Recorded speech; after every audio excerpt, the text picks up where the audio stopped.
J'ai été vendu un mardi matin, quelque part entre le troisième verre de whisky de mon père et le silence de ma mère. Même aujourd'hui, je me souviens de la façon dont la pluie tombait dehors, lente et régulière, comme si le ciel lui-même pleurait la jeune fille que j'allais perdre. Ils m'ont dit qu'il avait 90 ans. Ils m'ont dit qu'il était mourant. Les mots sont tombés lourdement dans notre petit salon, écrasant le peu d'espoir qui y survivait encore. Mon père était assis dans son fauteuil, les épaules affaissées, loin de l'homme fier qu'il avait été autrefois. Ses mains tremblaient lorsqu'il posa son verre. Ma mère se tenait près de la cheminée froide, les mains serrées, le visage pâle mais calme. Nous ne pouvions plus nous permettre de charbon cet hiver. Nous pouvions à peine acheter du pain. « Tu épouseras le duc de Randall », dit mon père. Sa voix n'avait plus aucune force. Les papiers sont signés. Je me tenais près de la fenêtre et je regardais la pluie tracer de fines lignes sur la vitre. Le duc de Randall. Ce nom portait la peur avec lui. Personne ne l'avait vu depuis des années. Certains disaient que la maladie avait ruiné son corps. D'autres murmuraient qu'il était devenu fou et vivait reclus dans son domaine, loin au nord. Il est mourant, Vivien, dit doucement ma mère. Il a besoin d'une épouse pour s'occuper de lui. En échange, nos dettes seront payées. Je me tournai vers eux. C'étaient les personnes qui m'avaient élevé, qui m'avaient appris à lire, à danser, à croire que la vie pouvait être douce. Ma mère avait autrefois été admirée de tous. Mon père avait autrefois été respecté. À présent, ils étaient brisés par de mauvais choix et une chance encore pire.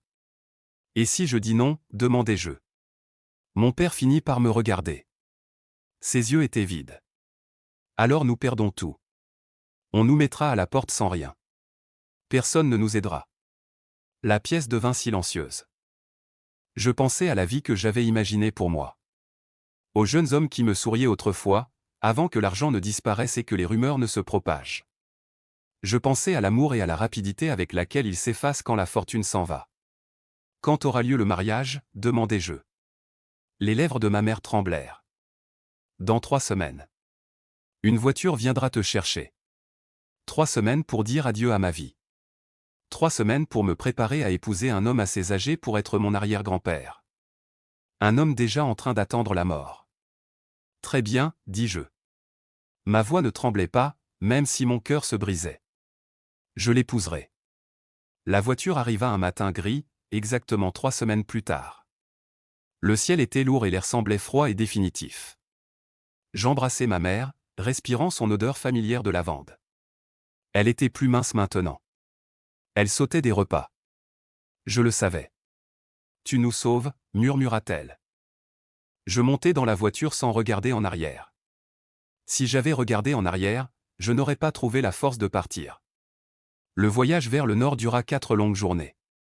Le paysage changea lentement, des champs vers les serres place à des étendues sauvages et vides. L'air devint plus froid. Les villages se firent rares. Je passai la plupart du trajet à regarder par la fenêtre, me demandant pourquoi un duc mourant choisirait moi, la fille d'un baron qui n'avait plus rien à offrir que son obéissance. Le 4e soir, la voiture s'arrêta devant le manoir de Randall. Il s'élevait de la terre comme un géant de pierre, haut et froid, ses fenêtres brillant faiblement à la lueur des chandelles. Le vent traversa mon manteau lorsque je descendis. Une femme m'attendait à la porte. Elle était âgée, avec des cheveux argentés tirés en arrière et des yeux perçants qui ne manquaient rien. « Mademoiselle Hartley, dit-elle. Je suis la douairière, duchesse de Randall. Soyez la bienvenue. » Ces mots étaient polis, mais sa voix ne contenait aucune chaleur.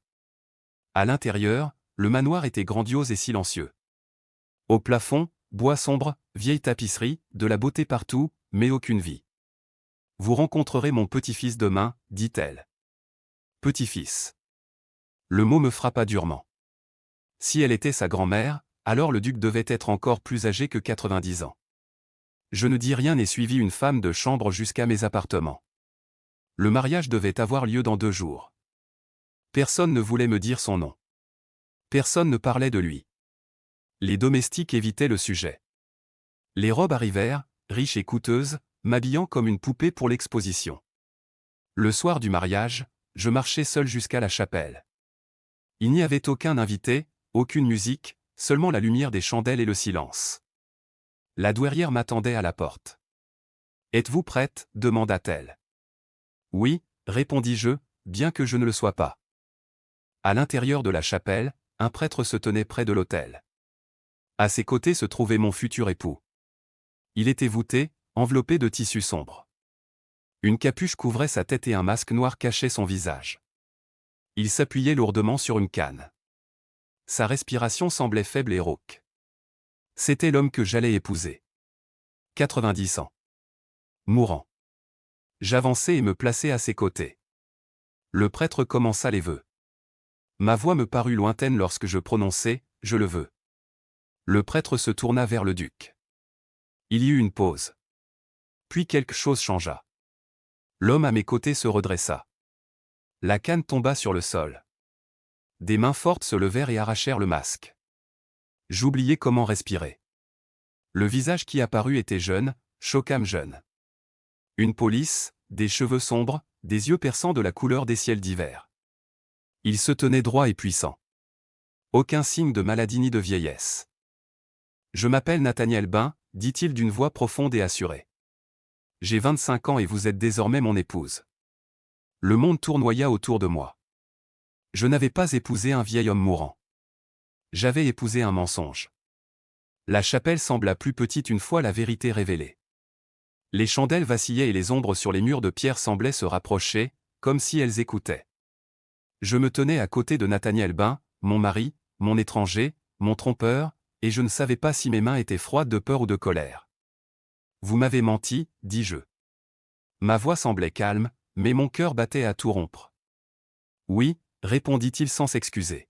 « Je l'ai fait. » Le prêtre nous regardait comme s'il avait pénétré dans un cauchemar.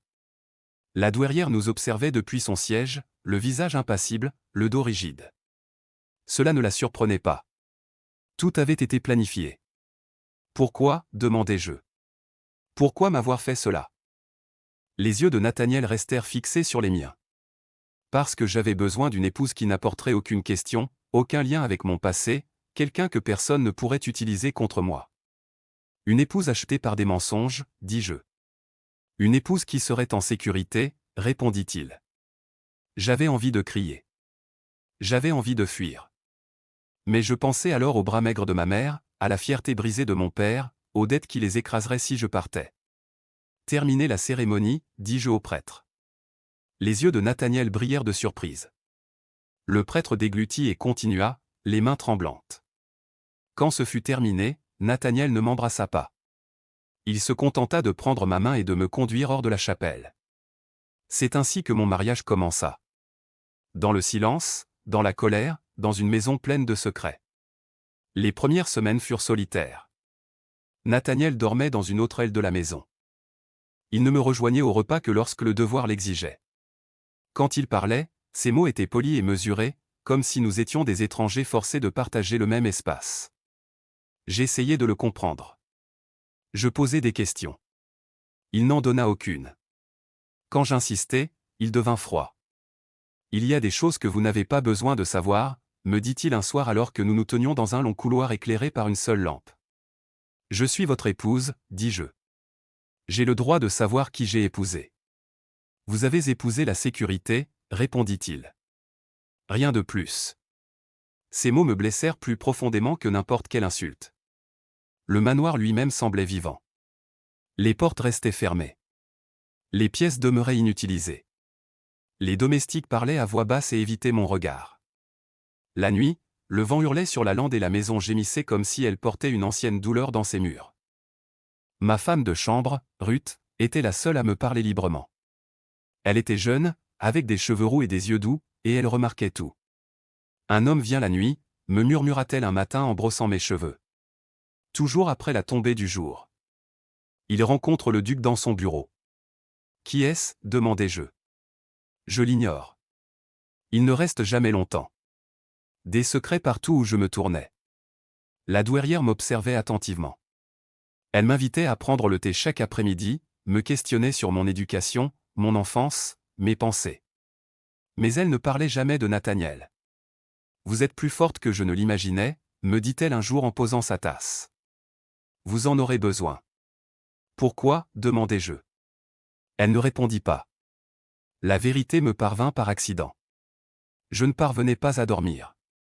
Une nuit, la maison semblait trop silencieuse, trop lourde. J'enroulai un châle autour de mes épaules et me rendis à la bibliothèque, espérant qu'un livre calmerait mes pensées. En passant devant le bureau de Nathaniel, j'entendis des voix élevées.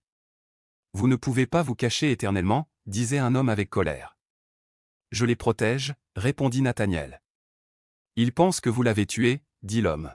« Ils pensent que vous avez assassiné votre cousin. » Mon sang se glaça.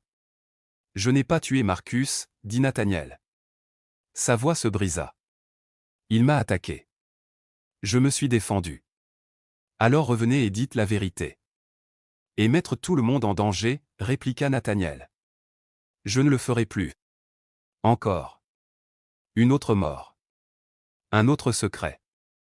Des pas se dirigèrent vers la porte.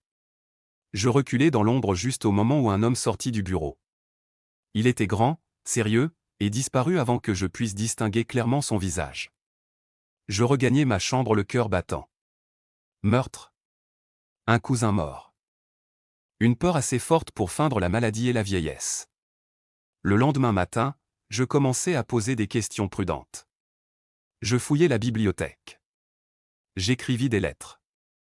Lentement, l'histoire se dessina. Marcus Hale était le cousin de Nathaniel. Ils avaient été élevés ensemble. Marcus était charmant et aimé de la société, mais jaloux du titre et de la fortune de Nathaniel. Et il y avait eu une femme, Cecilia. Elle avait été le premier amour de Nathaniel, sa future épouse. Elle était morte 10 ans plus tôt. La vérité me parvint par une lettre cachée dans un vieux livre. Le papier était jauni. L'encre passée. Marcus l'avait menacé. Il avait exigé son silence. Elle avait supplié Nathaniel de revenir la protéger. 3 jours plus tard, elle était morte. Je trouvai Nathaniel dans le jardin cet après-midi-là. L'air était froid et les rosiers étaient nus. Je sais pour Cecilia, dis-je. Il se figea. Je sais ce que Marcus a fait, poursuivis-je. Je sais pourquoi vous vous cachez. Pendant un long moment, il ne dit rien. Puis il me regarda. Vraiment. Et la douleur dans ses yeux faillit me briser le cœur. Il l'a tué, dit Nathaniel. Il l'a poussé et a appelé cela un accident. Et quand je l'ai confronté.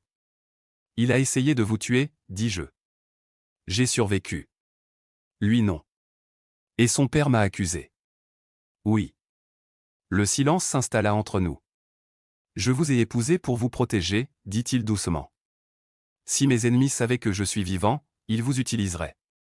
Vous auriez dû me faire confiance, répondis-je. Il détourna le regard. La confiance est dangereuse. Cette nuit-là, quelque chose changea. Il ne m'évitait plus. Il parlait davantage, partageant des morceaux de lui-même avec prudence, lentement. Nous n'étions pas amoureux, mais nous n'étions plus des étrangers. L'hiver arriva tôt. La neige recouvrit la lande. La maison sembla plus chaude avec des repas partagés et des conversations tranquilles. J'appris que Nathaniel aimait la musique. Il apprit que j'aimais la poésie. Nous rions parfois et nous en surprenions nous-mêmes. Puis la lettre arriva. Nathaniel la lut et devint pâle. Il sait, dit-il. Le père de Marcus sait que je suis vivant. La peur envahit la pièce. Il arrive. L'homme que Nathaniel rencontrait la nuit arriva le lendemain. Il s'appelait Thomas Blackwood. C'était un avocat et le plus vieil ami de Nathaniel. Nous avons des preuves, dit Thomas. Assez pour le démasquer. Nathaniel hésita. Si je reviens au grand jour, des gens pourraient souffrir. Je pris sa main. Vous vous cachez depuis 10 ans. Il est temps. Il me regarda, la peur et la confiance se livrant bataille dans ses yeux. D'accord, dit-il. Nous l'affrontons. Le matin où le père de Marcus arriva, la maison était chargée de tension. C'était un homme puissant, sûr de lui, cruel et certain de la victoire. Vous ne pouvez pas vous cacher éternellement, ricana-t-il. Nathaniel se tint droit, ne se cachant plus. Les preuves furent étalées, lettres, témoins, preuves de mensonges et de menaces. Pour la première fois, je vis la peur dans les yeux de cet homme. Ce n'est pas terminé, dit-il avant de partir. Mais ça l'était. La vérité se répandit rapidement. La société se retourna. L'homme qui avait traqué Nathaniel perdit tout. Nathaniel fut blanchi de toutes les accusations. La maison respira à nouveau. Un soir, alors que la neige tombait doucement dehors, Nathaniel me rejoignit dans la bibliothèque. « Je n'ai jamais voulu vous faire de mal, dit-il. »« Je sais, répondis-je. »« Je ne vous mérite pas, ajouta-t-il. »« Probablement pas, dis-je en souriant. » Cette nuit-là, lorsqu'il m'embrassa pour la première fois, ce fut doux et hésitant, rempli d'espoir et de peur. Et pour la première fois depuis que la voiture m'avait emporté loin de mon ancienne vie, je crus que quelque chose de bon pouvait naître de toute cette douleur. Le printemps arriva doucement à Randall. La neige fondit sur les landes et une vie vert pâle perça la terre sombre. Le manoir ne ressemblait plus à un tombeau. La lumière emplissait les pièces. Des portes fermées depuis des années s'ouvrirent. Les rideaux furent tirés. Le silence qui oppressait autrefois ma poitrine commença à se lever. Nathaniel ne retourna pas dans la société. Des invitations arrivèrent, mais il les refusa toutes. Il disait avoir vécu trop longtemps en faisant semblant d'être quelqu'un d'autre. Il ne voulait plus faire semblant. Au lieu de cela, il choisit la paix. Notre mariage changea lentement, comme les choses réelles le font souvent. Il n'y eut aucune déclaration d'amour soudaine. Aucun grand geste. Il y eut simplement le temps. Du temps passé à parler. Du temps passé à marcher ensemble sur le domaine. Du temps passé à apprendre les habitudes et les peurs de l'autre. Nous dînions ensemble chaque soir. Parfois nous parlions pendant des heures. Parfois nous restions dans un silence confortable. J'appris quand il avait besoin d'espace. Il apprit quand j'avais besoin d'honnêteté. Un soir, alors que nous étions assis près du feu, il me regarda longuement. « Vous auriez pu me haïr, dit-il.